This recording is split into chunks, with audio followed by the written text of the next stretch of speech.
Now we're going to be talking about empowering the immune system. You hear a lot about the immune system, don't you? People say, I got a cold because my immune system's down. No. The fact that you got a cold means your immune system is working very, very well.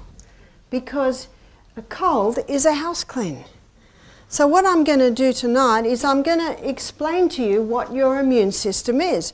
Because if I were to ask you, what's your immune system, could you answer me? Everyone talks about the immune system. What is it? So I'm going to go through tonight and show you what your immune system is. Well, we've got a protection in our body, and on our body it's called skin. The skin is a protection. And if you cut the skin, then it's now open to the air, open to any pathogens that might come in. And so what you've got to do is you've got to put that skin together and cover it, don't you? And if you don't cover it, then what will happen, it'll get infected. Some people said, I got an infection. What is an infection?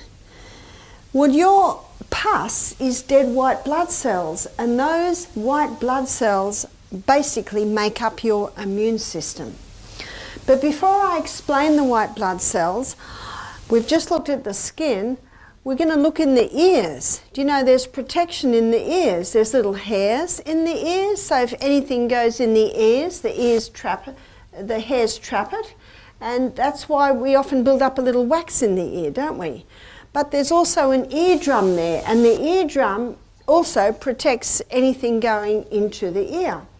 But let's go to the eyes. The eyes are an amazing thing. You have a look at it. If something hits the eye, the bones there protect the eye because the eye is sunken in. But not only that, you've got eyelashes. And if something were to come near the eye, we blink. You see, that's another reaction. And if it gets past the lashes and past the blink reflex, then coating the eyeball is like a liquid that's like a mucus, and that can trap something. I'm sure we've all got a bug in our eye, and what happens is when that bug gets into that fluid, it basically almost drowns it, doesn't it? And if anyone, my children used to say to me, I got something in my eye, I say go round the world. You know, you move your eye round the world, and it'll work it out. And it'll usually work it to here, won't it? And we can actually just flick it out. So can you see all these protections in place to protect our blood? Now, the nose is fascinating. Do you know that the bony structure inside the nose is like all these little caves?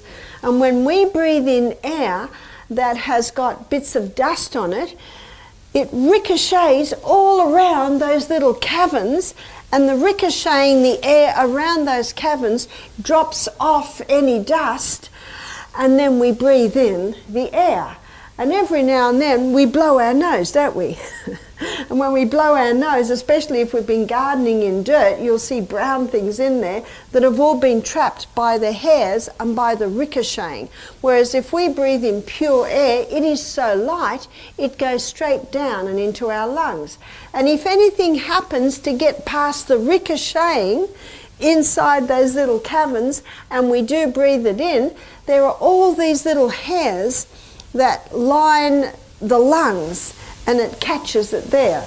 And then if something does get in, we start coughing, don't we? And the coughing is a reflex to actually get things that are in the lungs up and out. Now, I fly a lot.